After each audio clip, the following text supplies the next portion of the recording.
Through a Scottish Prism, the programme that is unapologetically pro-Scottish independence and anti-Westminster rule. Everything we say here is viewed through a Scottish Prism. Brought to you by Barhead Boy. Hi folks, welcome back to Through a Scottish Prism. It's been a week since we last had a wee chat, and what a week it's been. Great to have you back. I'm talking to you today from Dubai. Again, I'm still in sunny Dubai with my grandchildren. And lovely weather, warm here today. I hope it is nice where you are. I'm joined actually from Hiroshima this week with our Phil, a man in a suitcase. Phil, the man, how are you? How's Hiroshima? It's lots of things. It's a beautiful city. Lovely. Yeah, I've been there. Yeah.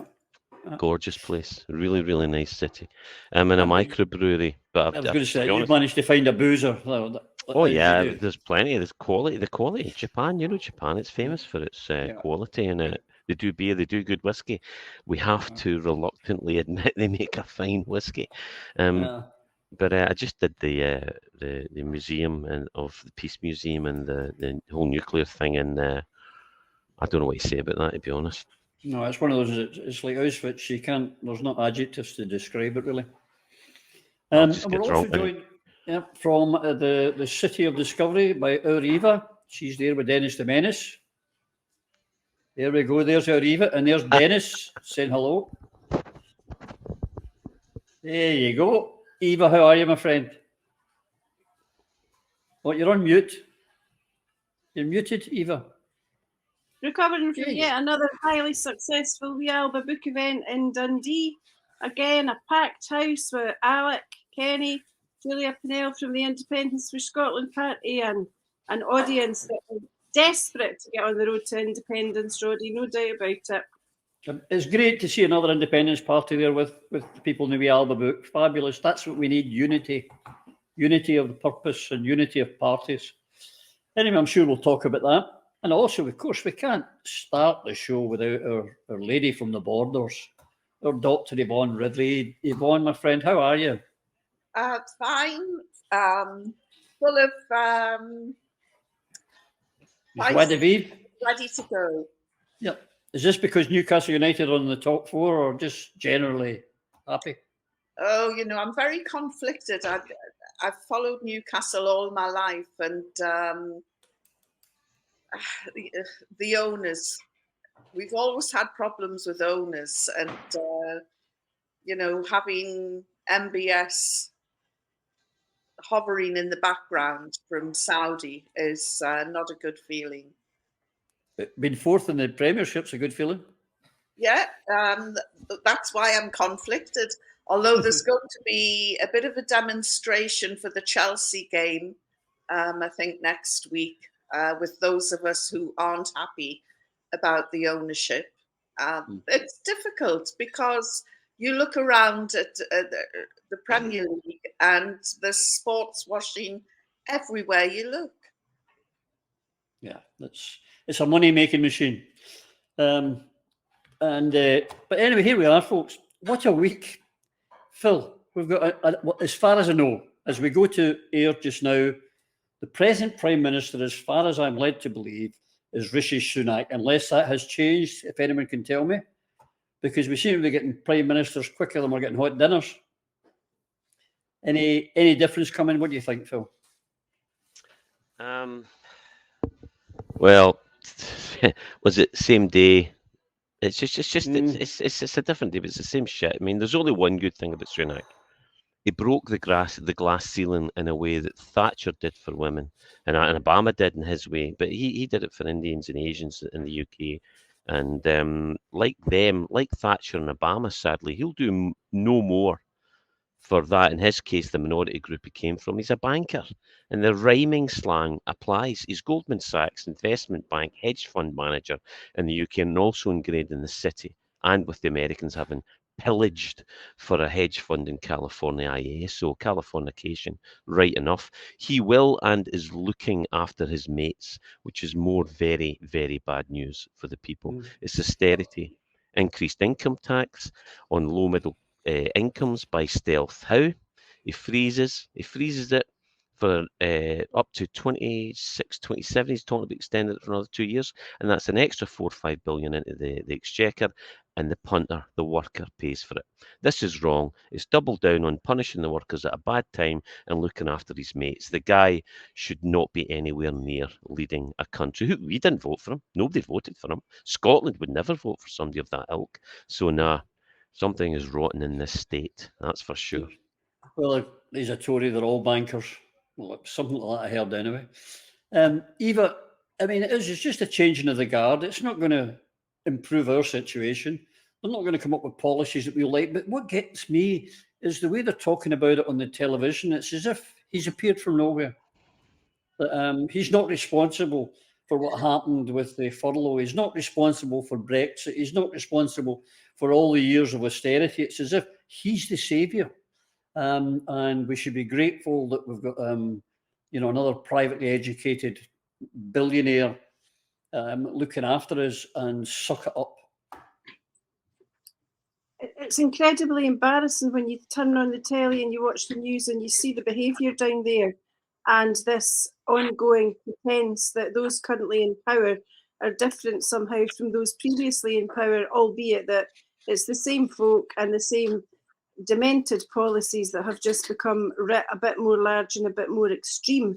So it's no wonder that the general public are at times completely disconnected from politics, because those politicians who govern us at Westminster and to an extent at Holyrood at the moment are out of touch with reality, out of touch with the priorities of the people who elected them, and absolutely on a different planet from most of the population. You know, I keep going back every time we do this to 2014 and the promises and the vow and what we could have won and what we got instead. And nothing actually makes it more stark than watching what's unfolded this week. We were going to lose the pensions if we voted yes. We were going to lose membership of the European Union. The pound, if we kept it, was going to tank. We were going to be some sort of pariah on the international stage. The fact of the matter is the UK is an international laughingstock. The pound is, I think it was Alec who said it, what can you say about the value of the pound and the stability of the pound? It is now non-existent. It's a speculator's paradise in some respects. We've got to get out of here. We cannot continue to be governed by a privileged elite who neither know nor care what's happening on the ground in Scotland, let alone in the rest of the UK. And, you know, for anybody watching that's thinking about lending Labour their vote temporarily, think again. Starmer is only Tory light. And in some respects, at times, Starmer is probably a bit more extreme and a bit to the right of Thatcher with some of his notions. So, you know, at Scotland, there is an escape route. Damn well take it this time or forever regret it. Not good at all. And we've got to get a move on. I mean, it's the thing that gets me, Yvonne, is that it's the absolute apathy of the British people. I mean, we've talked about it before. The French, you know, you touch anything of theirs and they're on the streets and they're burning things, burning tyres, blocking motorways, blocking the Channel ports. I was watching I forced myself to watch Sky News, and they were talking about it, as I say, this guy just had appeared from somewhere. You know, they even had a helicopter following his entourage with about 6 bloody Land Rovers, Range Rovers, driving from Downing Street to Westminster for this big showpiece, this big Prime Minister's questions, as if it was some big global event like the Olympics opening and the whole world was tuned in, and they were telling us before PMQs began what we should be thinking. And then during and after it, they started telling everyone what they should be thinking after it. It's absolutely brainwashing, and the people do sadly sit there and suck it up.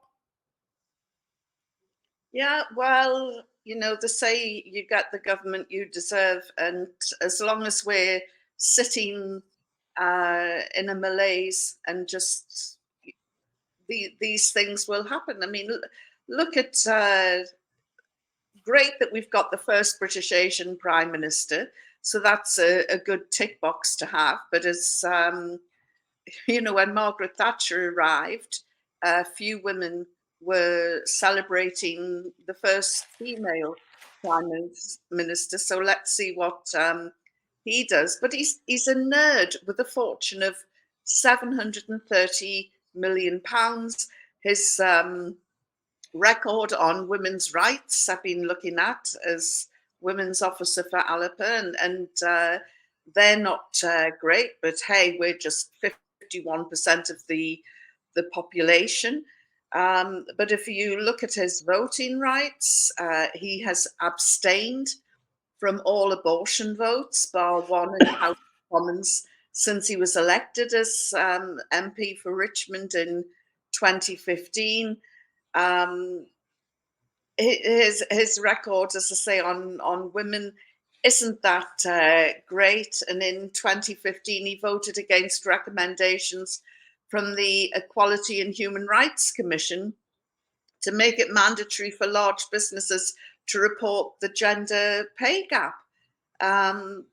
So, he's not a great friend of women. The one thing that I will say in his favour is he has been against all this gender recognition reform. So but I mean, that isn't necessarily being women friendly. That's somebody just having their head screwed on right, because I'm sure you'll be touching on it later in the programme. For sure. Gender recognition reform is just imploding at the moment, and I think that in about 5 years' time, people will be wondering what the hell was that all about. But here we are, Phil. As Yvonne's alluded to there, this guy has come in 7 years from becoming a member of Parliament to being the Prime Minister. That's it. I mean, I think that is probably unprecedented. I mean, I can't think of anyone else that's been that quickly elevated. Can you? It does happen because he's a placeman, like the rest of them. I mean, bear in mind he wasn't elected. The only election he'll probably win is Richmond, his constituency. But like the delusional politicians that believe it's actually them they're voting for, apart from individuals like Alex Salmond and a few other noted worthies, like Kenny to a degree as well. Most politicians are not really. People vote for the badge, the label, the party. They don't vote for the individual. Most of these people are non-entities, and thank God, because see people realise some of the clowns they were actually voting for. They'd think again. So no, this guy's a policeman. He's been put in position because he'll do and say exactly what he wants, and he works for, as I mentioned before, he is a man of the city. He went and did the hedge funds, he did the investment banks, and these are the people that call the shots. It's the globalists who are pushing us into trouble just now. He's accelerated. He's clever. It's a clever guy, very capable. He'll do exactly what he's told. He's slimy, but remember what he is, and remember what he said he was going to do. He was in somewhere in, I can't remember, it was Gloucestershire or some of their home counties maybe, and he was in a garden at a Conservative Party donor or members conference or meeting, and he talked about how he would take away the money that had been channeled off to the poor inner cities and those that needed it and bring it back where it belonged, into the leafy suburbs of suburbia. This guy doesn't give a damn. I mean, it might even be on the one of the 4% of people that are sociopaths. There's no empathy whatsoever from this guy. Right. People who get to that level very, very quickly do so by walking on top of other people. The best way to make money is take it from somebody else. That's the business ethic of the City of London and the usury nature of financial capitalism, of which he is. He's actually, I believe, he's the first hedge fund manager, investment banker to become Prime Minister. It's just a title. He will do what he's told. He'll do what he's told, and the guy, his only original thought is, how do I add to my already burgeoning bank account, and how do I get it offshore? How do I look after my mates so we all do very well, and we tick some boxes and move on to the next phase of whatever the cunning plan is? Nah, guy's a disgrace. He shouldn't be there. The thing about, I mean, when they were complaining about Nicola Sturgeon saying I detest him, I want to hear what I say about him. I've got plenty to say. But the only thing I would ever say, not even in their defence, but I mean, people like Sunak and all of those people on that side of the house, they actually believe that poverty is a life choice. They actually believe that if you want to get out of the problem you're in and pay your electricity, we'll just go and get a better job. That's all you got to do. Just walk down the street and get yourself a job, Eva. It's that easy. They don't, as Phil says, they don't empathise. They do not understand. When we talk about ordinary folk or we talk about being skint, when they talk about skint, they talk about, well, I can't sell some of my investments just now. They don't understand skint, do they? They don't understand poor. They don't understand struggling. I think the difficulty for me with all of this, Roddy, is that it is abundantly clear, especially in Scotland, and has been for decades, if not centuries, that the biggest problem Scotland has is poverty. And the best way out of poverty is education. And so you can travel around the whole of Scotland, the length and breadth of the country, and you can see pockets of wealth and pockets of privilege, and you can see whole areas laid bare where people have little, if any, hope. And the only hope that they do have comes from the perception that perhaps their children will become better educated than they were and may somehow have opportunities that were denied to them. But if you wanted to transform Scotland overnight, as well as those areas of England that suffer, but if you wanted to transform Scotland overnight, you would tackle poverty head on. You would stop having fancy labels like fuel poverty or food poverty or period poverty or food banks. You would tell the truth and you would say, in this day and age, there is no room, there is no place in Scotland, an energy-rich country, a country full of potential. There's no place for people to be hungry. There is no place for people to be worried about paying their bills. There is no need. It is a political choice. And it's a political choice made not just by Westminster, but consolidated by those in power at Holyrood on a daily basis. It is easier to give somebody and to dupe somebody with a drip, drip, drip of the baby box, or give them a little bit with a Scottish child payment, stick a little bit extra on here and there with a little bit of welfare benefits. What's much harder to do, but is transformational, is to tackle it head on and to say, we're going to have a universal basic income. We're going to have state provision of food for all children, nursery, primary, secondary, college, university, and have, absolutely targeted efforts to direct all of our strengths at all of the problems in this country. But we don't have people in power who will do that. Instead, we still have in Scotland politicians who think, as you said there, Roddy, in your intro, that poverty is a choice. You cannot cook a nourishing dinner unless you've got a house. And you need to have a house that's got furniture. And you need to have a house that's got an electricity or a gas supply. And you need an income to pay for that. You need pots and pans. You need a table. You need cutlery. It's absolutely appalling, the level of wants that there is among some people in this country, and it is unnecessary. So there's no secret to why it is that folk go to McDonald's and buy a Happy Meal for 99p. It's much easier and quicker, and sometimes for people, it's their only opportunity to get something to eat is to go and buy fast food because they don't have the wherewithal to cook it for themselves at home. I mean, I don't know if you've seen what's popped up on all the social media channels now, and they're on advertising on the telly as well. It's basically a rerun of Billy Connolly's joke about how the priest comes to visit and the Waynes are up the stairs fighting over the sleeves of the duvet.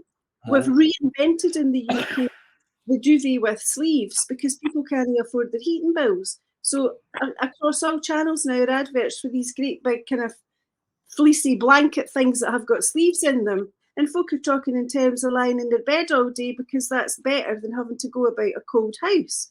What's happened? It's 2022. I'm sitting here, in Dundee, looking out of the water where there's rigs in for repair. There's some ships further up the road. There's, other oil rigs. There's wind farms. A wee bit further south, there's different sorts of energy, wind and wave power, gas that Kenny was talking about the other night at the Alba book event. Scotland is absolutely heaving with natural resources that are worth a fortune. And yet I could probably find in the city of Dundee several thousands of people who are struggling to pay their bills, some of whom probably don't know where their next meal's coming from, and out on the street right this very minute, there are folks sitting in doorways because they're homeless, and there's others lying out there prowling the streets because they're addicted, and the money allegedly isn't there to address their addictions. You know, God help Scotland if this is the best that the Yes City can do when it's run by the SNP, when SNP government in power and folk are out on these streets begging, because that's the reality. Yeah, but we've got money to send ammunition and arms to Ukraine, which is the obscenity of it all. But, you know, when Sunak took over, Yvonne, he was talking all the usual cliches come out: transparency, honesty, decency, all the usual ones you would expect. Now, I remember going back to, if we go back to the Falklands War, when Lord Carrington, he wasn't Lord Carrington at the time, just plain old Carrington, did the honourable thing. He accepted responsibility for he was the man in charge when the Argentinians invaded, and he took responsibility and he resigned, and that was him finished with frontline politics per se. Suella Braverman was caught a week ago breaching security, the security of the nation. She was caught on multiple occasions doing multiple sort of wrongdoing. And after him standing talking about transparency, honesty, decency, honesty, he brings her right back in again and puts her in as Home Secretary. There is just, their contempt for the voters is just incredible. Well, of course, the far right in the Tories absolutely love Suella Braverman. So I think that this was his sop to them. And, you know, they say, bring your friends in, or keep your enemies closer. And I think that's why he brought her into the cabinet, so he could keep an eye on her, pacify the lunatics in the far right. But it is shocking. I think it will prove to be a big mistake. But now that she has become a target, anything that she does wrong, the media will jump on her for it. And I think that she's not going to be in that cabinet for a great length of time. I think she'll be the first one out because she's incapable of doing the right thing. I mean, this is a woman who got applause at the Tory party conference by telling them about her dream of getting immigrants onto a plane to Rwanda. You know, she's sick. And I just when he thought things couldn't get any worse under Priti Patel, my goodness, she comes along and is even worse. She's like Priti Patel on steroids. It's really, grim days. And listening to Eva talking about the poverty, that took me right back to Concert when the Tories closed the steelworks, and they made the dole a way of life for people, for hardworking people who never weren't slackers, you know, and suddenly they were forced onto the dole. And it became a way of life, and half of them were then put on disablement benefits to make the figures look better than what they were. And of course, now all those people who were on disablement benefits are being called slackers and are being forced into jobs that they can't possibly do, and they're being penalized for it. And it's obscene the way the Tories treat the working classes or the non-working classes under Tory governments, and it breaks my heart, and you know, to hear and see that their policies have impacted in Scotland far, far worse than I think anywhere else in England. And of course, it's all connected to the drug problem. And quite frankly, if I had been put out of work by the Tories, or was unable to get a job, or was constantly penalised,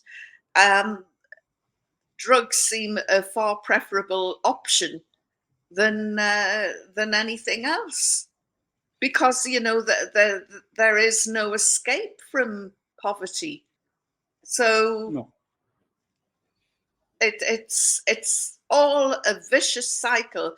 And I would say it might go back further, but Margaret Thatcher was the cause of a lot of the poverty that we're seeing today. Yeah, she started the ball rolling for sure. Just you're talking about Suella Braverman. Techie put in the chat there. Suella Braverman is what happens when you feed Priti Patel after midnight. There, a wee nod to the film, the Goonies, I think it was. Mm-hmm. So anyway, but moving on, Phil, because we talked about it earlier, the energy that Scotland has, we shouldn't have anyone suffering from the cold this year or having an inability to cook a meal. And Kenny McCaskill, for all of Scotland, stood up and brought in a 10-minute bill to talk about our energy being landed down in England from Scotland, and England benefiting from it and Scotland getting no benefit. And as he stood up to make his speech, the most disgusting thing happened where the SNP MPs got up and walked out. Kenny McCaskill. Yeah. Thank you, Mr. Deputy Speaker. The Eastern HVDC link is a multi-billion-pound project taking up to 4 gigawatts of clean power from Scotland to England via high-voltage direct current subsea cables. That's enough to power 2.8 million homes in cost and scale. It's the largest electricity transmission investment in the UK's recent history. Now, they've tried to cover their tracks since, Phil, but it's a 10-minute rule, Bill, and you don't need to be there. This wasn't the point. The point was the optics are wrong, because this is talking about Scotland. This is talking about poverty, energy poverty. All of us should have stood there as one. Never mind the party politics, Phil. This is about the people and the suffering. And they walked out. And even Alison Foolish, is someone who I really like, curtsied to the chair as she walks out on her fellow Independence MP. Disgraceful, Phil. Not good enough. And they're lying. If you're telling me that, oh, we didn't really mean it, don't read too much into it, it's a lie. You're lying to the people. You're lying to us. And you do not deserve to be there. Because just look at the behaviour of the SNP since Alba came along. The threats, the refusal to take cognizance of their existence, the refusal to work, the refusal to reach out, the constant pleading to work with Labour, pleading to work with anyone else but competition in the independence front. No, we've been sold down the river and we're being lied to, and you are a disappointment. And you will be called out for your lying and what you're doing to the people of Scotland. You're betraying them. Your betrayal is too strong. It's too strong. It's too emotive. It's too cutting to forgive.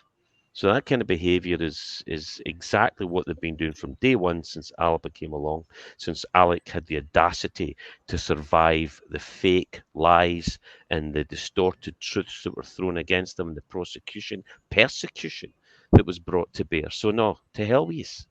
Not good enough. You need to go.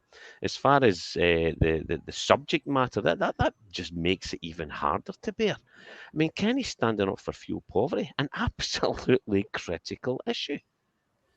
I mean, Alison's a likeable person, but she's probably more concerned about continuing to keep wearing yellow and black as a theme than anything she's achieved. She's achieved nothing. What have you achieved? What have we achieved down there? Nothing. Not good enough. Like, just get the hell out of there. And, you know, Kenny's gone in there and he's standing up and he's exposing. He and Neil had the courage to stand up and say, you know what, this is not good enough. We are old school SNP. Kenny and Neil reflect the true principles of the SNP better than anyone else I know left down at Westminster. That's who we are. That's who we stood for. And the rest of them are just sold us out. And if you get the courage, it's nice to see that flicker in the fire. That what Michelle and the rest of them did, the 7 that stood up, and I'm sure we'll talk about that soon. But getting back to the standing up for fuel poverty, he talked extensively on Scotland, the energy wealthy country currently being held back by our we've been it's a sellout. You know that actual union, that union of the Crowns, it's long since ceased to be relative to the needs of the people of Scotland, and it's relevant to us. He talks about Scotland as an energy hub in Europe, which we are. We have it all. We've got pumped storage, wind and solar. Being intermittent, its nature is limited, so don't let people oversee that. But wave and tidal, very important. Nuclear will play a significant part in modern energy supply for the planet. Forestry and biofuels, which actually competes with food, so also limited. We need to be canny about this. We've got it all, though. We need research and development to develop the technology for all these options to improve. You want to see the stuff I was looking at when I was involved in politics.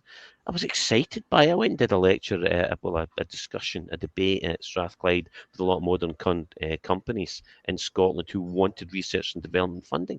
I would have paid each and every one of them the 15, 20 million they needed to develop this technology. Because what happens? These guys come up with it, these people come up with it, and then some bright spark thinks that's a good idea. We'll take it away and move it away to abroad, like the replaceable contact lenses, disposable contact lenses. Factory in Irvine developed technology here. It's now in America. Why? Because we don't have the gumption, the belief in ourselves, the self-determination to stand up. Just the rage. We need to get this sorted out. And the other thing is, the big one is the oil and gas. We've got this in abundance, and let's not kid ourselves. Every forecast from every forecaster in the city, because when I was working down there, I went, or anyone all over the world, shows demand increasing for oil and gas over the next 50, 60, 70 years. And do you know why? Well, you ask Modi in China. Modi was brilliant. I watched this I chuckled when he said it, because it's blunt, and we need to wake up to the reality here and live in the real world, real politics. He spoke truthfully in the issue. And remember politicians that spoke truthfully. Can anybody remember that? In Britain, even in Scotland now to this day, which is a disgrace. Well, apart from Kenny and Neil and Alex, who in SNP is speaking the truth anymore? With a small flicker we'll come on to later. But you know what was brilliant? It was this. It was a brilliant thing. It was said India and China were going to build 2,000 coal-fired power stations. Everybody goes, oh, terrible. Right, well, here's the argument. Here's the argument Modi came out with, which I thought was brilliant. He said, look, India's late to the banquet that is industrialization, that we need to bring our people out of poverty, which is the single most important thing you can do. And I've spoke extensively on Bjorn Lomborg and how he spends 75 billion and what he does, how it makes it spend 75 billion and make the world a better place. It's not about any of the rest of the stuff. It's about getting children out of poverty and getting people out of poverty. It is, without doubt, proven the single most important thing we can do. Anyway, the Indians have caught on to this, and they said, we're late to industrialization. So with China, we plan 2,000 new coal-fired power stations. And then the West says, oh, you can't do that. It's terrible. What about the pollution? And India says, Modi said himself, he says, so we finally join you guys at the banquet. You've had starters in the main course. We arrive for dessert and you expect us to pay an equal share of the bill? Wake up, people. It ain't going to happen. The real world that we live in, we need to get people out of poverty. And in a Western country that's rich, to have more people going into poverty, the rage needs to come. The rage needs to come. You're saying that India's late to the banquet, but the answer is, why was it late to the banquet? Because for 300 years it had the millstone of London wrapped around its bloody neck, raping it and pillaging it. And that's why they were late to the banquet. And anything they do, we should be assisting, and we should be ashamed of what our forefathers did.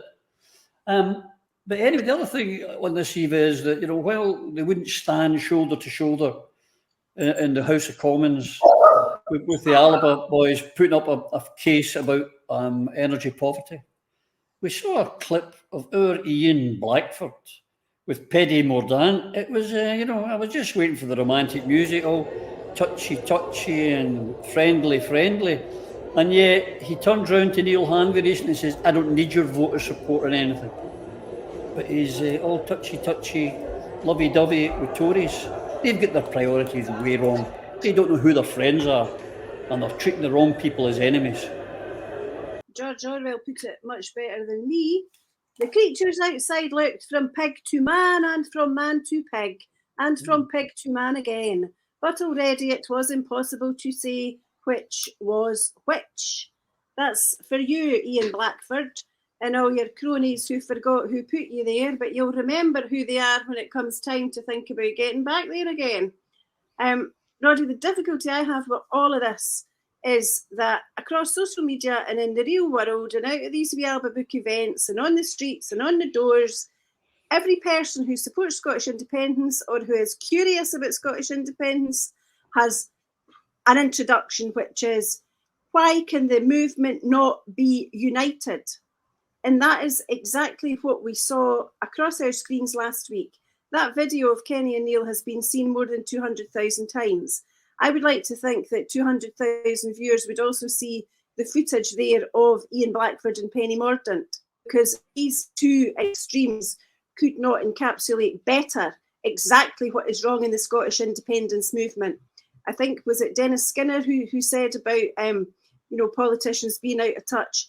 Ian Blackford is out of touch if he actually believes that the people of Scotland or the people of his constituency expect him to be down there, peeing and canoodling and sooking up to a Tory front bench minister with a despicable record of dishonesty and right-wing tactics, right-wing views, right-wing policies. That is not why he was put there. But getting back to get your feet back on the ground again, there will be unity in the independence movement, but it won't come for the SNP. Last night we had Alec and Kenny and Julia, as I said, from the Independence for Scotland party. A lot of people in the audience were Alba, some were SNP, some were no party at all. And in the outside world, in the real world, most people are not members of a political party, but they want something positive to vote for. And what they're seeing developing over the summer, as the result of, 37 wee Alba Book events, the Alex Salmond juggernaut is picking up speed. It's picking up support, and we've got the people with us, because what he's explaining day in and day out, as are Kenny, as are Neil, Taz, Chris, everybody right across Alba Party are pointing out to people, these are the policies that we need for Scotland to get us to independence, to deliver independence, and then start building the country that we want. You're not hearing that from the party of government. You're getting a couple of papers that might have been written by a fourth-year modern studies student. You're not getting anything that's sparking that fire and driving people to actually get out in the streets, take it into their own hands, demonstrate their own power, and be able to say with confidence, this country's going to go somewhere because, my God, we must. The risk has moved. At 2014, the risks were about if you vote for independence, look at all these things you'll lose. It's different now. If you don't vote for independence, look at the abyss that we're descending into on a daily basis. And the Blackford Mordaunt pantomime is the best example of that. I would have that on the telly all day, every day, till everybody in Scotland sees it and sees what a sellout they've become. Yeah, it's great. I mean, it's all about priorities. We're sitting talking here every week about the poverty, about the energy poverty, about the true and actual real poverty, food poverty. We're talking about how we need to get independent. That's our priority. Everything else is neither here nor there. But what if the SNP prioritise? Well, they've prioritised ignoring Alba and ISP and anyone else that's not, setting up a wee group that says this is what you must do. You must believe in science deniability on gender if you want to be allowed to campaign for independence. They've put as a priority through the Holyrood Parliament this week the first reading of the GRR bill. Now, it's a bill on here, and it's that everyone in this group is opposed to. But as I wrote in my blog this week, I mean, they've prioritised that. That is bad enough. I've not met anyone yet who is opposed to anyone wanting to transition, Yvonne. That is not the issue. If someone wants to do that, then I think it's safe to say we would all support them, back them 100%, yes. But this bill is destined for failure. it's destined for the courts, because we were talking earlier, Suella Braverman's already said, as is Sunak said, they're going to stop it. So all this time and effort is going to be wasted to end up in the courts when they could be fighting for independence. Wrong priorities.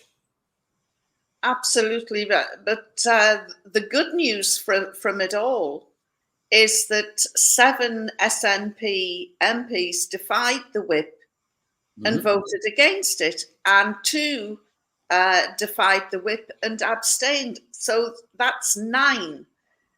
Now, they were threatened with having the whip withdrawn if that was the general threat to any MP, SNP, MSP voting out of this bill. Three-line whip.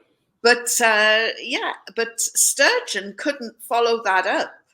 She couldn't follow that threat up, because if she did, she would have lost her majority in Holyrood. So now she's starting to look pretty weak. Now, this was just stage 1 of this ridiculous bill, which has 4 more stages to go. And at the trajectory at the moment, the way it's starting to crumble, by the time, in fact, I'd be surprised if it gets to a 4th or 5th stage, and it will be out. And so will Nicola Sturgeon. She has been running her party and her organisers around her. They've been bullying and cajoling and pressurising their politicians in Westminster and in Holyrood. And now that fear has gone. Something broke when 9 of her MSPs defied the whip. And just very briefly, going back to the walkout in Westminster, that actually appalled a lot of Scottish SNP voters. Yes, it did. And when, of course, you know, I hit Twitter hard on this amazing scene and said it was staged. And quite a few SNP people over the next few days, not hours, but over the next couple of days, contacted me privately, DM'd me, messaged me, and said, oh, it wasn't a staged walkout. Well, it actually was. But the sad thing about it all, we focused on the staged walkout, the theatre, malicious, malevolent theatre, led by bombastic Blackford. What we took our eyes off was the actual content of Kenny's speech, which was incredible. I had no idea that we were cabling enough energy south to power 2.5 million homes. Yeah. And yet, you know, here we are dreading the fuel bills coming through. And the other thing that people have made reference to was Blackford stroking Penny Mordaunt in the well of the House of Commons. If you haven't seen it, I would urge Prism listeners to get onto YouTube or go onto my Twitter timeline or anybody else's, and you will see this astonishing encounter. If I was a Daily Mail feature writer, I could get an entire page on scene in the chamber where he spotted Penny Mordaunt, quite a good-looking woman, and he crossed the floor of the chamber, put his arm out to block her path, and then started stroking her arm in a very sort of creepy is the word you're looking for. And it went on far too long to make comfortable viewing. And her response was to start poking him in the chest. Now, I don't know what the conversation was, but this very intimate moment was captured on YouTube. And as I say, a feature writer in the Daily Mail could have a whole page on this creepy encounter. But, you know, this is from a man who is cozying up to the Tories, and yet when a fellow Scot gets up to talk about fuel poverty, you know, he leads his merry band of spineless SNP MPs out of the chamber. It was staged. They do it every time. Penny or Neil Handy get up to speak. It's disgusting, it's deplorable, and it is not serving the people of Scotland. Yeah. Phil, you've been a Member of Parliament. Do you know how the whips work? Now, the fact that 7 MSPs voted against the government and 2 abstained, the whips have not been doing their job. That should not happen. They should have been alerted. They should have been bought off, as they do. The fact is, it seems to me that because of this coterie that's surrounding Nicola and these sycophants, they didn't see this coming, and they've not only lost touch with their grassroots, they've lost touch with their MSPs, and that is unforgivable. And I would imagine the day after, as I said in my blog, that Morell and Sturgeon will have drowned the whips and said, how the hell did that happen? Because that, from small acorns, this could be the start of the beginning of the end. It should. It will be. It will be. I believe it will be, and it has to be.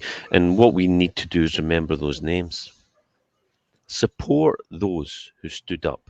And this comes to this whole dichotomy that you face as a politician. When you go in, you have your own principles, beliefs, ideals, preconceived notions and conceptions of how the world turns and what you believe.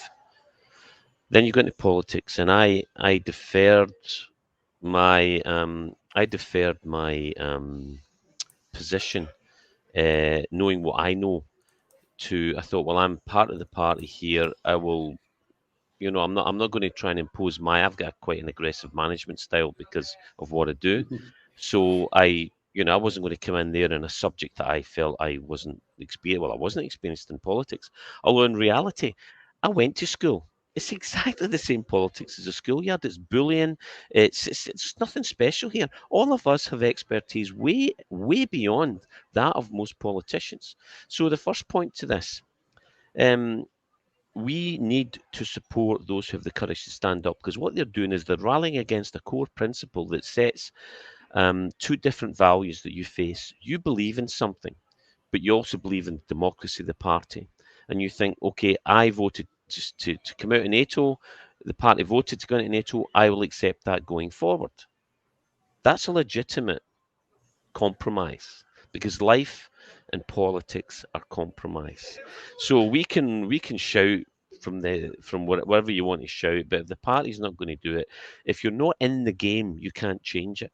What we're seeing now are those who've had the courage to stand by their beliefs, and at the first point of true testing have come out saying, no, I'm not accepting this. I do not accept this. And it should grow. I hope it does grow. It deserves to grow. But we need to support those who've the courage to stand up. And just as much, who are the spineless weasels that went along with it yet again? Remember them. Do not support them. No. These people need to be outed and ousted. Yeah, I mentioned in my article this week that I know of an MSP who told me 2 years ago, oh, it's a load of baloney and a load of nonsense. Roddy, it'll not even become a bill. It's such nonsense. I said, you sure? He said, if it does, people like myself will vote it down. He voted for it. He didn't have the courage of his convictions when it actually push came to shove. Not good enough then. Get rid. He needs to go. Whoever you are, mate, sling your hook. And a few others. Eva, the fact is that when Ash, as a cabinet secretary, I mean, it was quite a big thing for her to turn around. But what got me was how out of touch Nicola Sturgeon was. That, well, this is news to me, and it all came as a shock. And her reply to the resignation letter was frosty, to say the best. But she said she didn't know, and yet everyone knows that Ash and Kate Forbes and several other MSPs wrote an open letter to Nicola Sturgeon over 2 years ago saying, pause this because it's, this is not good. It's a danger. Step back for it. It just shows she doesn't pay any attention. She doesn't care. She doesn't want to hear another point of view. And she was already, well, I didn't know, I don't recall, I don't remember. But you see, this is what gets politicians a bad name, when quite frankly, they are less than honest. And the hard fact of the matter is, for at least the last 3 years, if not longer, the First Minister has known perfectly well that there were several people in her party, including Ash, who had very grave reservations about this. And the reservations arise primarily from two sources. One is the fact that the Scottish Government was getting advice from Stonewall, which was bogus advice. It was disingenuous, it was there out of self-interest, and it was not accurate. So there was an issue in relation to what Stonewall said the definition of sex was. We had the ongoing issues regarding sex, not gender, and we have this utter garbage, which is what it is, from the First Minister, from Shona Robson and from others round about, where they insist that they're great defenders of women's rights and women's protections, and, the feminist to the fingertips nonsense, whereby they say that they will protect and enhance women, and they have the wringing of the hands and the crocodile tears in relation to the horrendous statistics on assaults and sexual assaults, etc.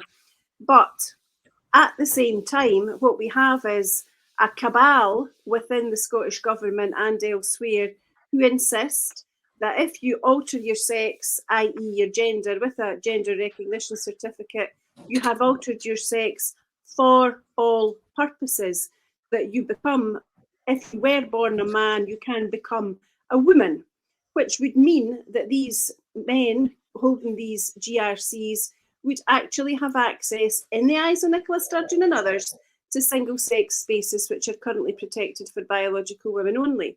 Now, the Scottish Government will say that they don't mean that, but they do, because they're in the course of appealing a decision which tried to restrict, a court decision, which tried to restrict the definition of sex to biological sex confirmed at birth, as opposed to any kind of subsequent alteration.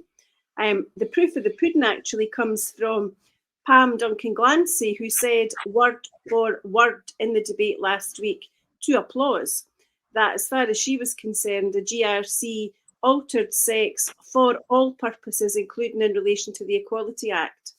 Now, if Nicola Sturgeon wants to fix it, I'm going to give her free of charge yet more legal advice. All she has to do is issue a press release and an amendment that say nothing, but nothing, in the Gender Recognition Reform Bill will affect women's entitlement to single-sex spaces where that's a proportionate and legitimate aim. That's all she has to do, and confirm that single-sex spaces remain determined by biological sex. Full stop, finished, over and done with, that's it. And that's what people have wanted for a very long time. And the reason that she won't give it is because she won't surrender to the people that have taken over the policy of her government. And for that, she should hang her head in shame, and she should apologise to every woman and girl in Scotland, because she's jeopardising their safety. I mentioned, Yvonne, that Suella Braverman's on record as saying she's going to strike this down when it comes out, when it hits the statute, before it hits statute. But one of the things that the Scottish Government lied about again was the cash report. They said they would take in consideration of that, but they didn't. They refused to take it. And they're not accepting the fact that the Equality Act, now I'm kind of like you in Newcastle United, the fact that a Tory minister is going to come in and stop something that's going through a Scottish Parliament, I'm uncomfortable with from the principal point of view. But, for the protection of women, sometimes, for the greater good. But the Equality Act is quite clear in what it says. And this goes against the Equality Act. Surely the legal advice to Nicola Sturgeon has been that, this is not going to fly. Well, we know from history that Nicola Sturgeon does not heed legal advice that doesn't suit her own agenda. And she's quite happy to waste taxpayers' money paying lawyers to fight cases that they can't win. You know, we've seen evidence with that. Of course, it's not just the SNP and the Greens, Scottish Greens. Labour has the same problem. I mean, in London, Keir Starmer can't even tell people what a woman is. And just the other day, the actor Eddie Izzard lambasted Labour MP Rosie Duffield, and he called her a bully for pointing out that he's a man. Well, sorry to break the news to you, Eddie, but, you know, pet, you are a bloke. Get over it. And how is it bullying to state a verifiable biological fact? You know, Eddie Izzard is a man. He has a penis. Men have a penis. Women don't. I don't have a penis. I'm a woman. You know, these are just simple facts. Of course, it doesn't detract from the problem that transitioners have. And I wish that, you know, they would get all the support and help in the NHS that they need. And if Nicola Sturgeon was really genuine about helping people transition, she would accelerate the health service program for transitioners, not dismantle a legal program. Nobody is saying transitioners are sex pests, far from it. You know, they are people who genuinely feel that they're in the wrong body and they want to change. However, the simple truth is that if the politicians in Holyrood go ahead with this Gender Reform Act, predatory men and men who have a history of sexual deviancy will jump on this bandwagon and use this legislation to get access to women. And that is the reality. And yet Nicola and is in la land saying this wouldn't happen. Of course it won't happen. And we have laws in place if it does happen. Well, you know, if a woman's been raped, it's you know, far better we go for prevention rather than anything else. So retribution, And then what happens when the SNP are in dire straits and in trouble? They bring out the baby box. Oh, for goodness sake. You know, I mean, the baby box, great idea.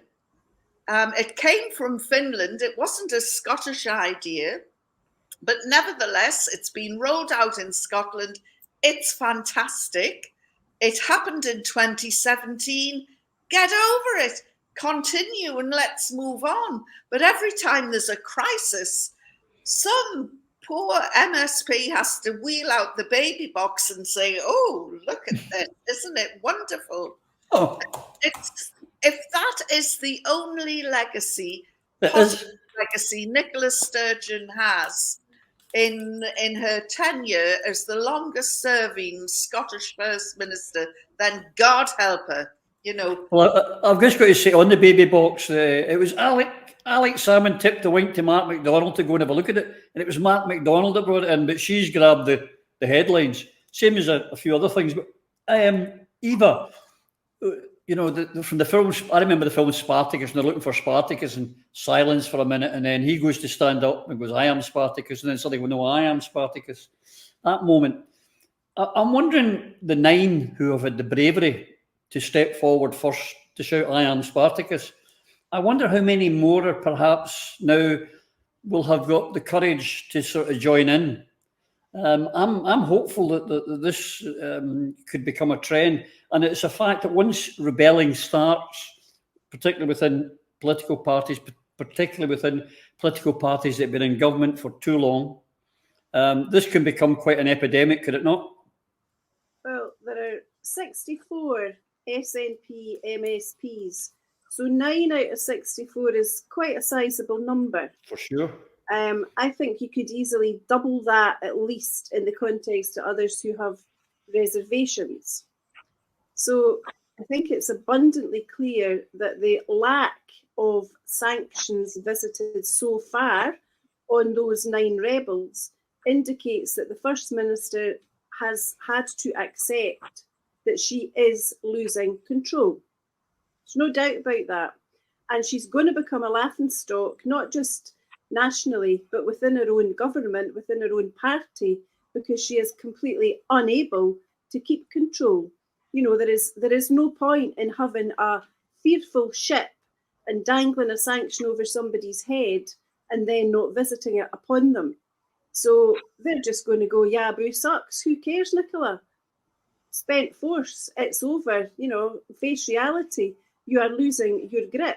And you either go now quickly and with a degree of dignity, or we watch as the flame dies down and we end up with a horrible, embarrassing dying embers of what was once going to be such a glittering career.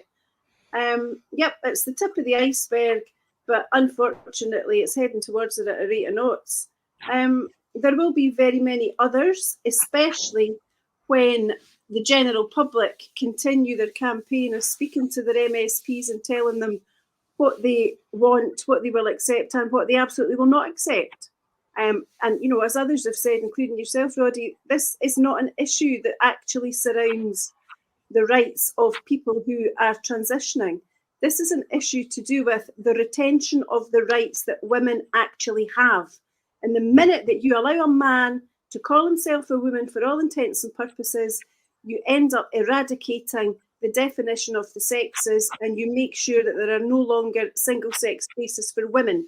I mean, the ludicrous thing about this is that the women who have voted on this position so far are women who will probably never see, other than on a red carpet and a lick of paint, the inside of a prison.